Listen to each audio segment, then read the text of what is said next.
friends, let me begin by covering in excruciating detail and depth the totality of the intellectual excellence to be found among the citizens of the great state of Wisconsin. Okay, all finished. Item. My name's Howard Riell, and this is Real Truth. You're listening to the American Freedom Network, streaming live around the world at AmericanNewsNet.com and on Facebook and YouTube and Tumblr and in the book, Real Truth, Stay Angry. Of course, as always, broadcasting out across the Colorado Front Range on KHNC, Johnstown, Colorado, 1360 AM. The Lion, the call-in number 877-254-7524. Item from Fox News. The Trump campaign, reeling from a tough loss in Wisconsin, is moving to discourage anybody considering getting on the Ted Cruz train by sounding the alarm that the GOP establishment is only using him to get to an open convention. The campaign unleashed the tough new line of attack against the Republican presidential primary opponent on Tuesday after the Texas senator's big Midwestern victory. Ted Cruz is worse than a puppet. He's a Trojan horse being used by the party bosses attempting to steal the nomination for Mr. Trump, the statement said. Trump National spokeswoman Katrina Pearson defended the statement on an appearance on Fox News Wednesday, saying the so-called establishment has no intention of supporting Cruz at the convention, suggesting the goal is only to use him to hold back Trump and force a floor fight and then back somebody else. Their loyalty is not with Senator Cruz. However, Senator Cruz has now made himself that Trojan horse to push this to a contested convention, Pearson said. This is going to be a very serious problem if Senator Cruz continues to go down this path and then neither Trump nor Cruz becomes nominee. Stop! Right and wrong. What Katrina Pearson said, Katrina, by the way, for someone for whom I have great respect, she's smart, she's sharp, she's tough, which is exactly what you could say about her boss, and that's why he hires people like that. Ted Cruz is a Trojan horse, and he may indeed be getting used by the RNC as a wedge against Trump, but that's far from all of it. Ted Cruz is the establishment par excellence. He likes to pose as an outsider, but he is not. You have heard me say numerous times on this show in the last couple of weeks, Heidi Cruz, his wife, I don't know about affairs, I don't know if she worked as a hooker, I'm reading everything in the world on Facebook. Here's what I do know. Heidi Cruz is a managing director at Goldman Sachs. Goldman Sachs is one of the too-big-to-fail banksters that conned the world, that controls everything, that commits all kinds of garbage. A few months after the news item passes away, they'll pay a few $1 million in penalties, but the damage has been done. Goldman Sachs is the machine. She's also a member of the Council on Foreign Relations. Now, if you're not familiar with them, go online, Google them. They are a group of elite, rich, powerful, connected co-conspirators whose mission in life is to disenfranchise the American people and bring everything over to the side of the 1% of 1%. Heidi Cruz is a member of both Goldman Sachs and the CFR.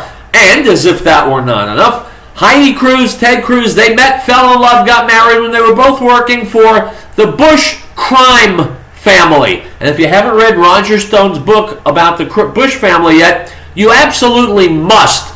Because one of the items I think I posted on my Facebook page today is about the next generation of the Bush family. People like that don't just go away. This, I think, is Jeb Bush's son. So, CFR, Goldman Sachs, Bush crime family. Ted Cruz is a Trojan horse. He is a member of the establishment masquerading as an outsider. Now, this information has been readily available for weeks and weeks and weeks. I have no special inside sources for this. If I found it, you can find it. And if you and I can find it, I'm sure the people of Wisconsin, with a little help, can also find it. I inveighed last week, or maybe it was the week before, about the people in Ohio for voting for John Kasich stupidly. Well, I've got to believe that a lot of the people of Wisconsin used to live in Ohio because they gave a victory to Ted Cruz despite the fact that the core issue here is not, is Donald Trump nice?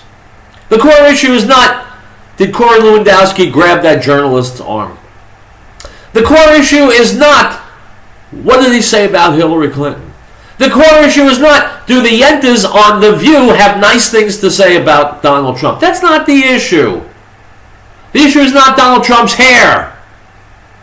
Grow up. Here's the issue. And you're getting this only because you're loyal listeners to Real Truth. That's why you're going to know something a lot of other people don't know. The key issue is this. Do we want an insider or an outsider? It's a huge question. If it's an insider, nothing will change. Nothing significant will change. The 1% will continue to get richer. The American people will continue to get poorer and disenfranchised. Fewer freedoms, fewer say in our government. The only outsider here is Donald Trump, and we must, at this point in history, have an outsider. The insiders are killing us. They are a cabal. They link arms. They represent no one but themselves. They care about no one but themselves. They fashioned a political machine made of Democrat and Republican that has a grasp on power that despots of centuries past would have envied. We've got to break that stranglehold on our government. Got to, or we're finished. There's only one person that can do it. It's not John Kasich.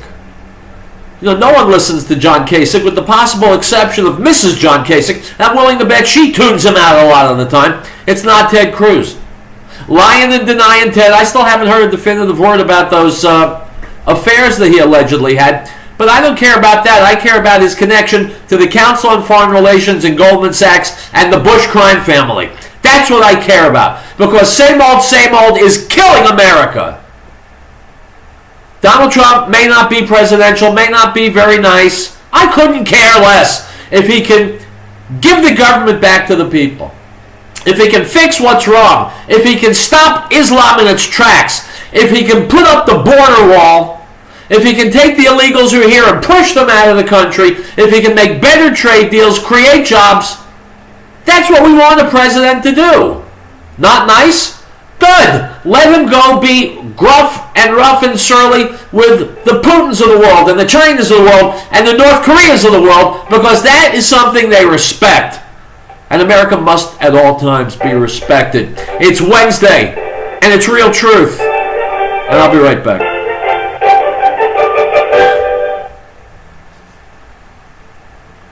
We all know that our government is out of control. What are the point of people in it?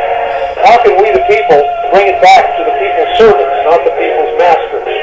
Liberty Forum and the Freedom Rider says officials in government must be made accountable for their actions.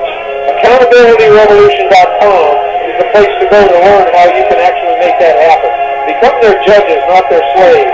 AccountabilityRevolution.com. Fort Collins Radiator Shop reminds us child abuse is one of America's saddest crimes. Child abuse is not just some other family's problem. If you or anyone you know needs help, call your local authority. This message from your friends at Fort Collins Radiator Shop, 417 Jefferson Street in Fort Collins, serving the community for over 47 years.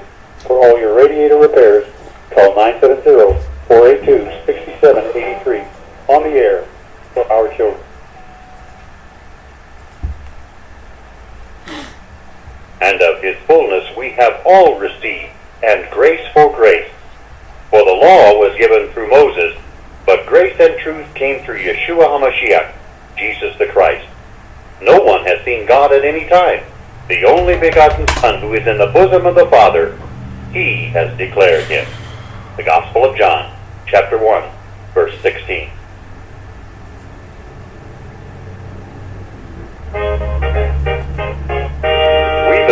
United States, in order to form a more perfect union, establish justice, ensure domestic tranquility, provide for the common defense, promote the general welfare, and secure the blessings of liberty to ourselves and our posterity, to ordain and establish this Constitution for the United States of America.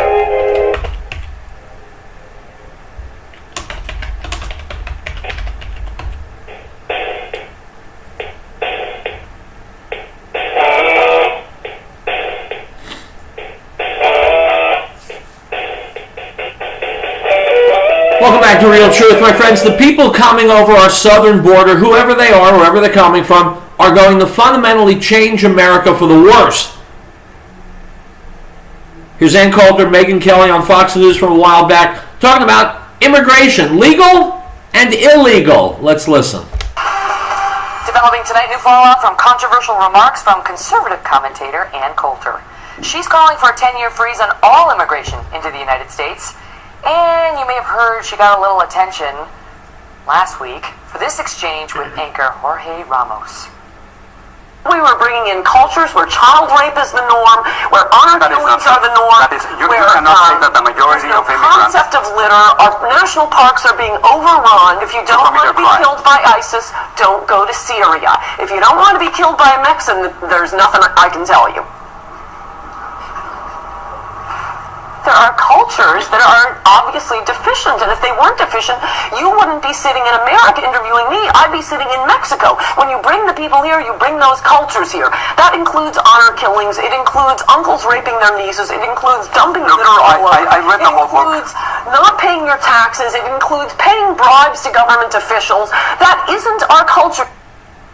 Ann Coulter is here, a conservative commentator, attorney, and author of the new book, Adios America, the left's plan to turn our country into a third world hellhole.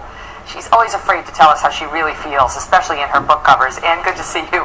Good to be here. So, of course, no sooner had those words come out of your mouth than everybody said, you are afraid of the browning of America, racist, bigot, and the terms went on and on. Yes, but they won't say it to my face because few are brave enough to interview me. So I thank Jorge Ramos for that. No, I mean, the browning of America phrase, that isn't my phrase. Obviously, these people aren't reading liberal magazines, web pages, or watching MSNBC. This is something that is constantly celebrated on the left. Ha ha, white America, you're dying off, and that's it. Then liberal policies win. Well, first of all, this was a specific plan to change the demographics in America in a way no country has ever been changed. Whose plan? Well, Teddy Kennedy's, the 1965 Immigration Act, and it was backed by a lot of Democrats, whom I quote in the book, lying about Democratic voting rolls?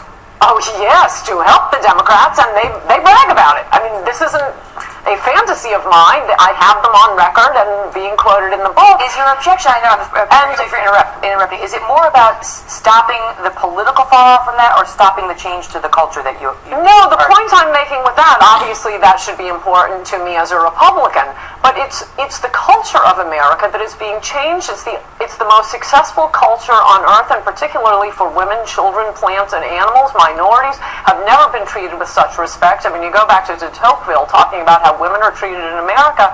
American women are about to find out you never had it so good as with American men, because no other cultures are like this. You have, in fact, one of the things I make fun of in the book about how the media always hides. It's spot the immigrant in this or that, heinous crime story about a gang rape, child rape, incest rape. Even the New York Post did it a few days ago with a gang rape of a 12-year-old in England. Headline is, "Schoolgirl raped by 60 men." Boy, men are awful in England. And then even reading closely, you will find out perhaps that they're Asian. Oh, are they Chinese? Are they Korean? No, of course, they are Muslim men. It's the Pakistanis. It's been going on and on and on, raping these British girls, but you will not find it in the media. You certainly won't find it in the American media. Actually, the British media is where I ended up finding the truth about a lot of these stories. It is being hidden. This was done intentionally to our country without checking with the American people.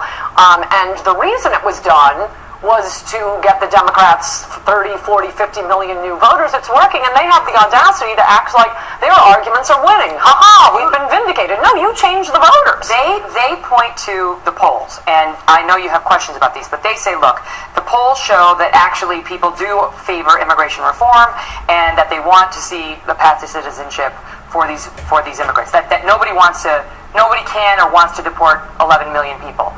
You say that's a fallacy. Yes, and I go through some of the more respectable of the polls because the questions are loaded and they're lies on both sides. On one side, you have all of the hoops that the illegals will have to jump through, and they'll have to learn English and take civics lessons and pay fines and taxes, and we're going to make all kinds of money on this. Well, none of that ever has happened. None of that ever will happen. In fact, in Rubio's bill, even when these polls were being asked, the bill had been changed so that we wouldn't even attempt to collect back taxes. They would be getting taxes, and other than me, no one has suggested rounding them up. Mitt Romney had the toughest position of any presidential candidate in my lifetime on immigration, and what he said was self-deport, i.e., go home the same way you came once the jobs dry up, when we enforce E-Verify. Let me ask you back to your moment, another moment on Jorge, where there was a woman, a self-described illegal immigrant, who wanted you to give her a hug. We talked about it on the show because you got hammered for not giving her a hug. You said you had a terrible cold, and it was clear that you didn't want to do it. Did you sense a setup?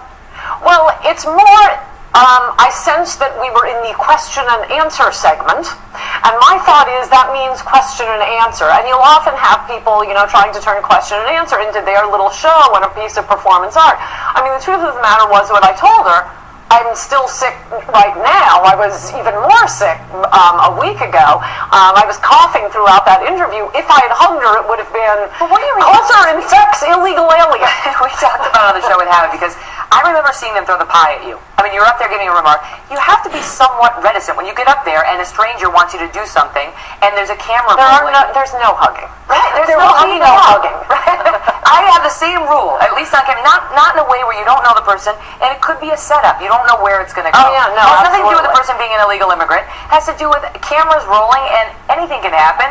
And history, in your case in particular, has proven you should be a little wary. Oh yeah, there is not only the danger issue, but there is the issue of question and answer being taken over. That's why we alert the audience to what will be happening now by calling it question and answer. And not kiss and hug. Not kiss and hug. This isn't a therapy session. No There will be kissing no booth for performance arts.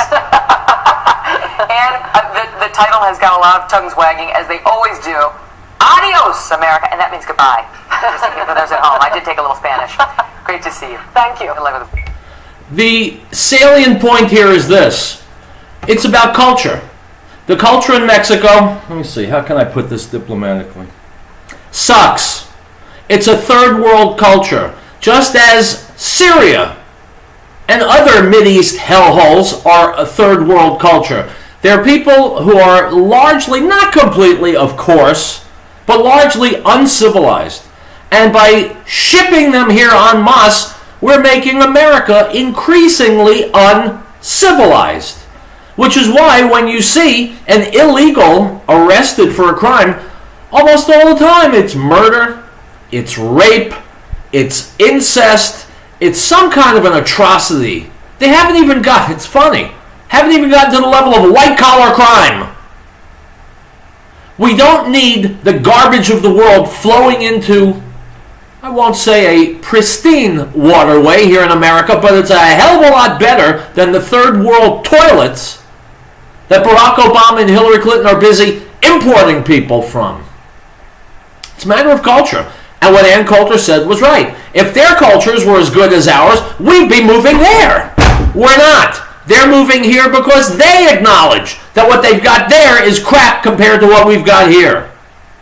So a moratorium on all immigration? Absolutely. I remain unconvinced that America needs more uneducated people coming here from wherever.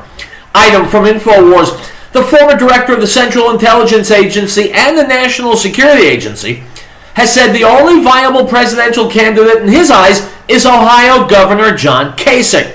General Michael Hayden, the architect and overseer of the NSA's most intrusive spy programs, endorsed Kasich in a statement. Even though the candidate cannot mathematically win the nomination and even trails some who are no longer in the race in terms of delegates. Stop!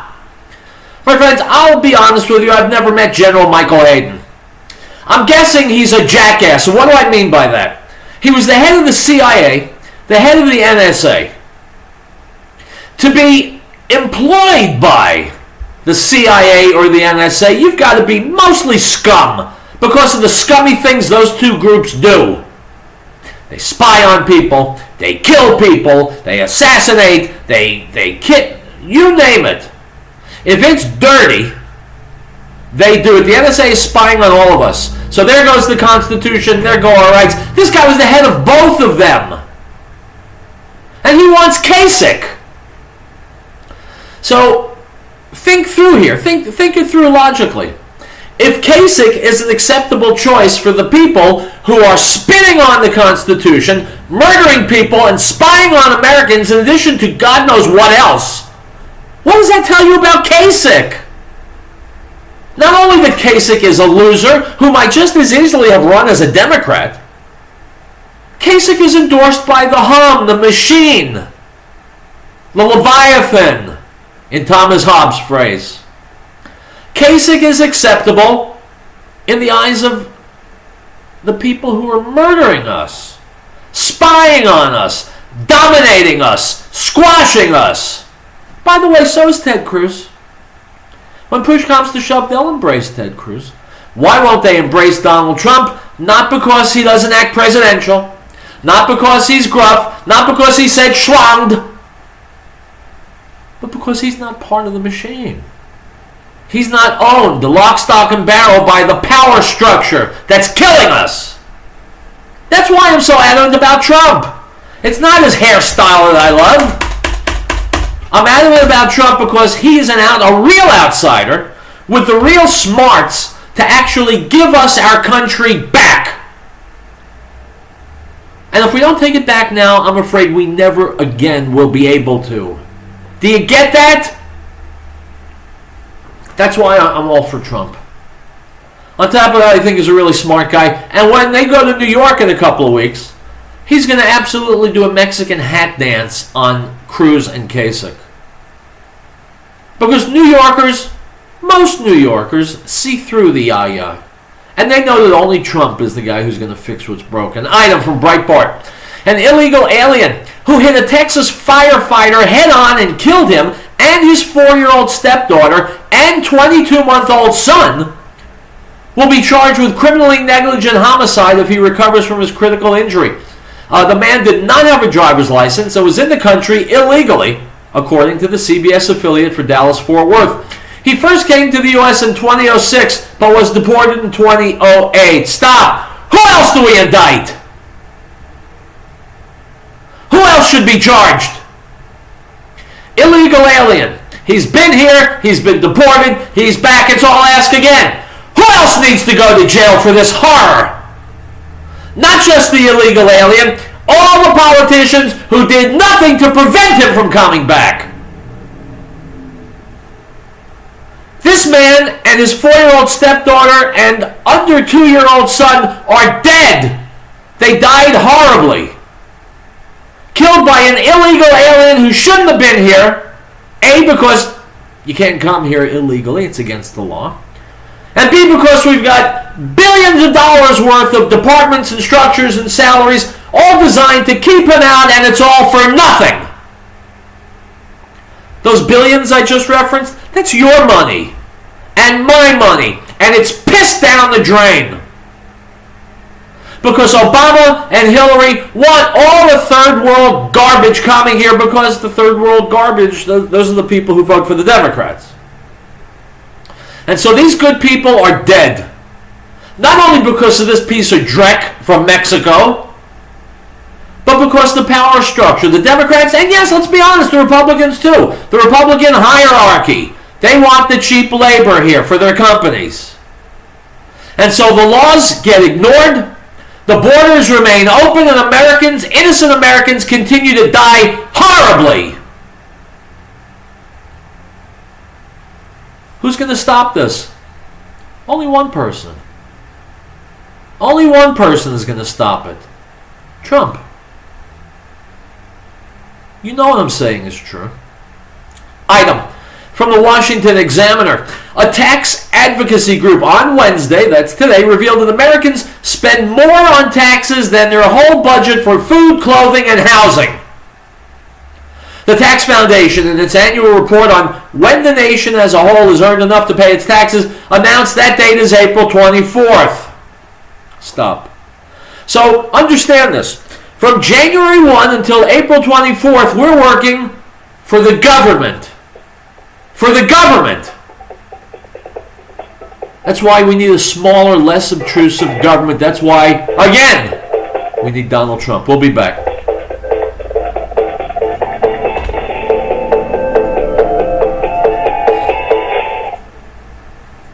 Howdy, folks. Have you ever thought about having your own backyard chicken? Not yet.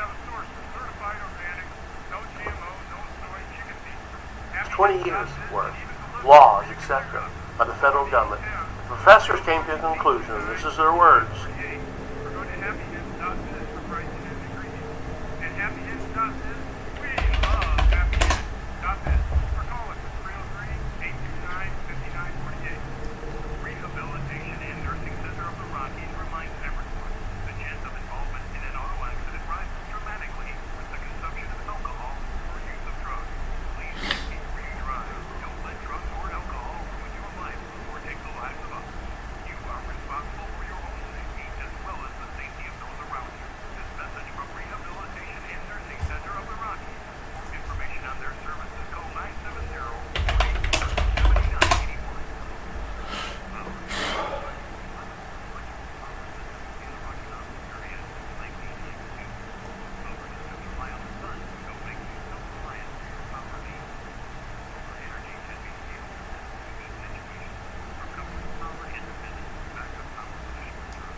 Can you walk us through what is going on with this?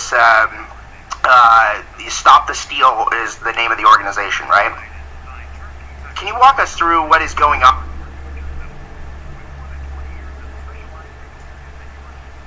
Let us know what your power concerns or goals are. Reach us by phone or the internet. Call 303-239-9963. That's 303-239-9963. Or go to GreatPlainsSolar.com. He was in the world, and the world was made through him, and the world did not know him. He came to his own, and his own did not receive him. But as many as received him, to them he gave the right to become children of God, to those who believe in his name, who were born not of blood, nor of the will of the flesh, nor of the will of man, but of God. The Gospel of John, chapter 1, verse 10 through 13.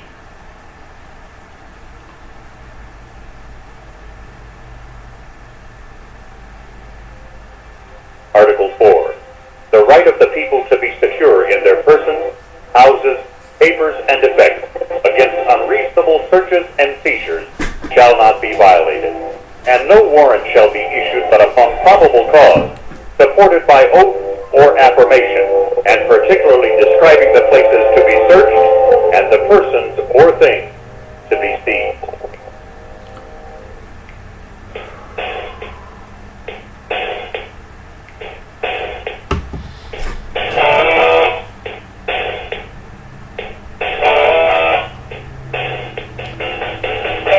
Guys, keep in mind, yes, Donald Trump lost Wisconsin to Ted Cruz, but look at the powers and the forces arrayed against Donald Trump. Everyone in the government, most of the people in the news media, all the talking heads in Wisconsin, everyone is gunning for Trump, trying to take him out. Despite that, he didn't lose that badly.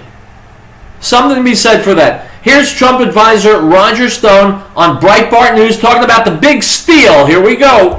Can you walk us through what is going on with this? Stop the Steal is the name of the organization, right?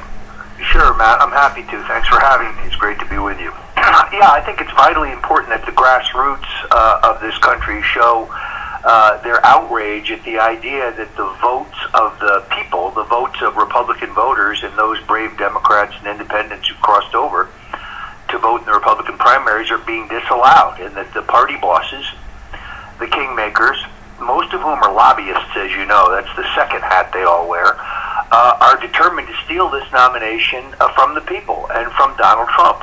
And that has to obviously be fought inside the hall, but it also has to be fought outside the hall. So I am urging Trump supporters and those who are in favor of a nationalist agenda, as opposed to all the other candidates in the Republican Party who are globalists, to come to Cleveland. Take a bus, hitchhike, drive, fly, walk if you have to. We need you in Clinton. We need you in Cleveland. Come to the Forest City. We need an enormous show of strength, and we need to show that we're not going to stand for it.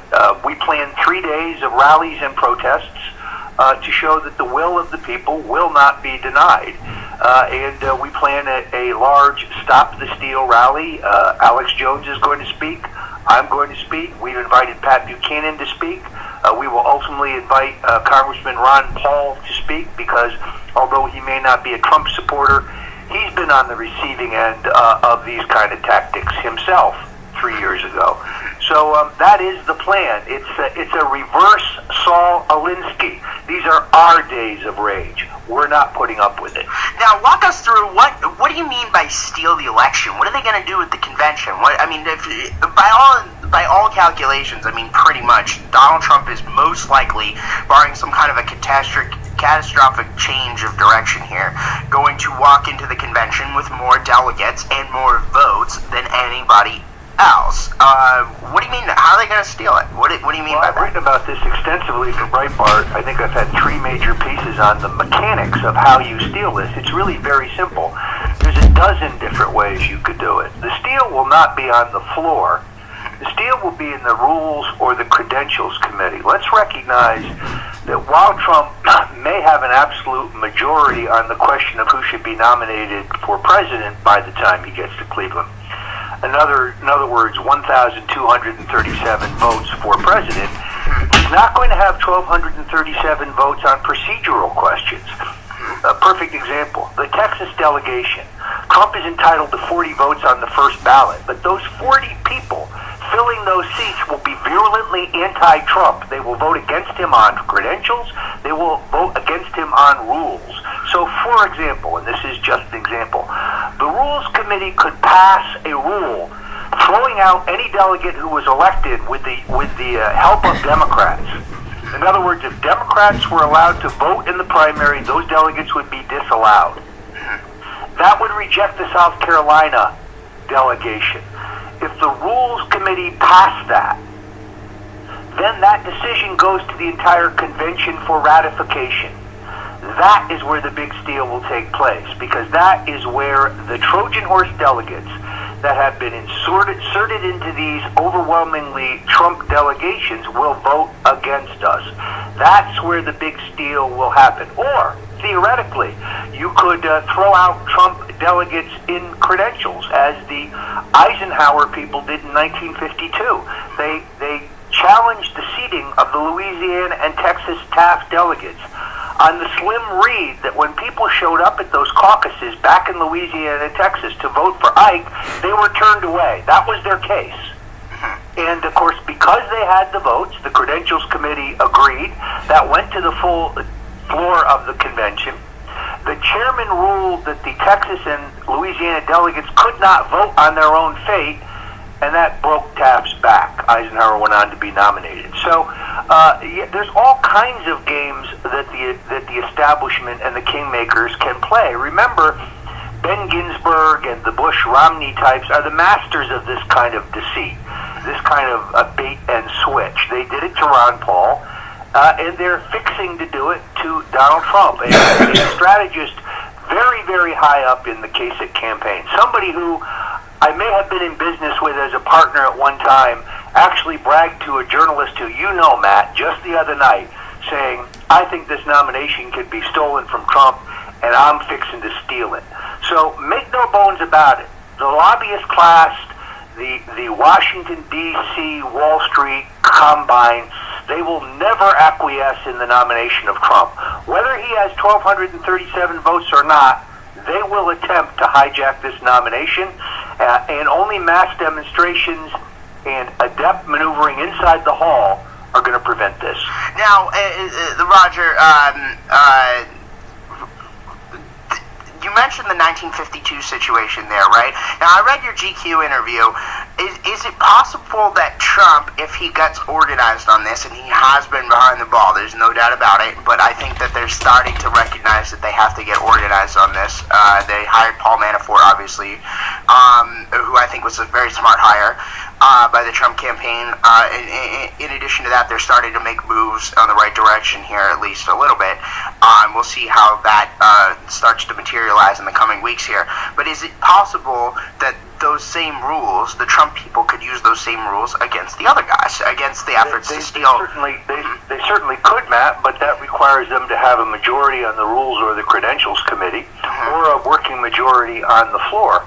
and that is yet to be known. Until we know the outcome of the rest of the primaries, and the rest of the caucuses, and the rest of the state conventions, and the rest of the state committee meetings, we don't have a hard count. We really don't know where this contest is. Now, the Trump campaign has been brilliant by pursuing a communications-based strategy. I give credit to Donald Trump for this. This is his vision, his strategy. It is a strategy that put an emphasis on these huge rallies with mass media coverage, collecting the data from those who attended the rallies, also put a premium on his debate performances, and doing as many interviews as humanly possible. All right, guys, I'm going to stop it there. You go to Facebook and you'll see this interview. Let me ask you a question. How does it make you feel as an American to know that your government is working to swindle you, to subvert the democratic process? Feel good about that? Well, I'll tell you who does feel good about it. Ted Cruz feels good about it. John Kasich feels good about it. Hillary Clinton feels good about it. Bernie Sanders feels good about it. The RNC, Congress, the Council on Foreign Relations, Goldman Sachs, they all love it. They all love it because they know you and I are nothing. Only what they want counts. And here we have thousands and hundreds of thousands of fools in Wisconsin, just like in Ohio, voting for that machine. Brilliant, right? Maybe we don't deserve the democratic process anymore. What do you think? We'll take a break. Real Truth comes back momentarily.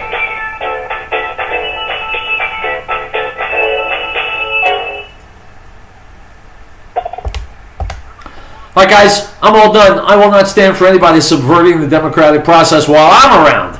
Please share this video. I'll see you tomorrow. Bye-bye.